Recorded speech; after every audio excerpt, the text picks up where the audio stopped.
آئین اور قانون کے مطابق پاکستان تحریک انصاف کے سپورٹڈ کینڈیڈیٹ جسے آخری دن بھلا لیا گیا تھا اور جنہوں نے پاکستان تحریک انصاف کے سپورٹ کے ساتھ الیکشن جیتا ہے، باقیوں کو تو ہروایا ہے، لیکن جو لوگ جیت چکے تھے ان میں سے 293 ممبران صاحبان نے قانون اور آئین کے مطابق سنی اتحاد کونسل کو جوائن کیا تھا۔ اس میں 86 نیشنل اسمبلی میں، 107 پنجاب میں، 91 KPK میں اور 9 MPA سندھ اسمبلی میں شامل تھے۔ اس 293 MPA اور MNAs کے حساب سے الیکشن کمیشن نے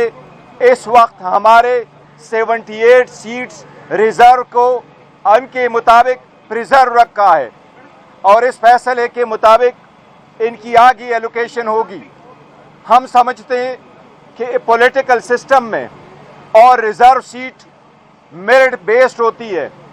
یہ اگر ان لوگوں کے پاس جائے گی تو یہ ان لوگوں میں خیرات سمجھ کر کے بانٹیں گے جن عورتوں کو ان پولیٹیکل پارٹیز نے اپنے پرائرٹی لسٹ میں بھی کبھی انکلوڈ نہیں کیا تھا۔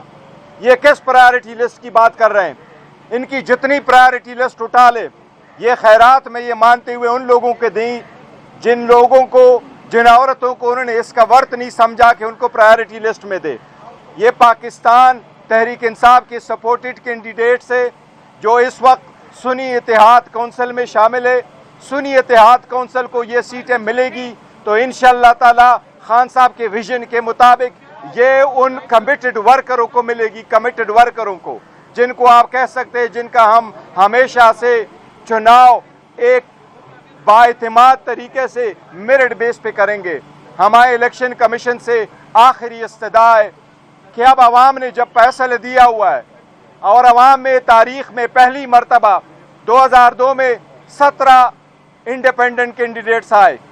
2008 میں آپ نے 23 کینڈیڈیٹ دیکھے، 2018 میں آپ نے 27 کینڈیڈیٹ دیکھے اور 2023 میں آپ نے اس وقت شامل شدہ 300 کینڈیڈیٹ دیکھے۔ یہ صرف اور صرف اس غلامی نامنظور کی وجہ سے ہیں۔ الیکشن کمیشن کو اگر عوامی نمائندوں کا احساس کرنا ہے، اس پولیٹیکل سسٹم کو آگے چلانا ہے، تو الیکشن کمیشن کے سامنے جلی ظفر نے بہترین آرگومنٹس کیے ہیں کہ یہ اختیار آپ کے پاس ہے، آپ ان کو ایسے ایلوکیٹ کرے جس سے قانون کا تقاضا پورا ہو۔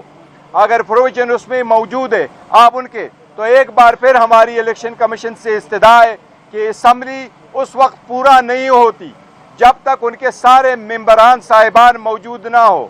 لہٰذا آج ہی فیصلہ کر لے، ہماری سیٹ ہمیں ایلوکیٹ کر دے تاکہ ہماری کیس پہ جلد فیصلہ ہو اور ہماری اسمبلی بھی پورا ہو۔ جی دیکھیں، جہاں تک وہ لیٹر کا تعلق ہے، وہ جو خط ہے وہ دکھایا تو نہیں، میں نے مانگا تھا الیکشن کمیشن سے، لیکن جو اب اطلاع ملی ہے وہ خط اصل میں 206 سیکشن کے تحت تھا۔ وہ خط میں کہیں یہ نہیں لکھا کہ ہم نے لسٹ نہیں دینی یا ہم ریزرو سیٹس نہیں چاہتے۔ وہ لیٹر تو ایک 206 کے رپلائی میں تھا، جہاں ایک روٹین کا لیٹر لکھا تھا الیکشن کمیشن نے کہ جناب آپ اپنی بتائیے کہ کون کون کینڈیڈیٹ ہیں آپ کے، تو اس پہ انہوں نے کہا کہ ہم کنٹیسٹ نہیں کیا الیکشن، تو ہمیں یہ ضرورت نہیں ہے بتانے کی۔ اس لیے وہ لیٹر کا کوئی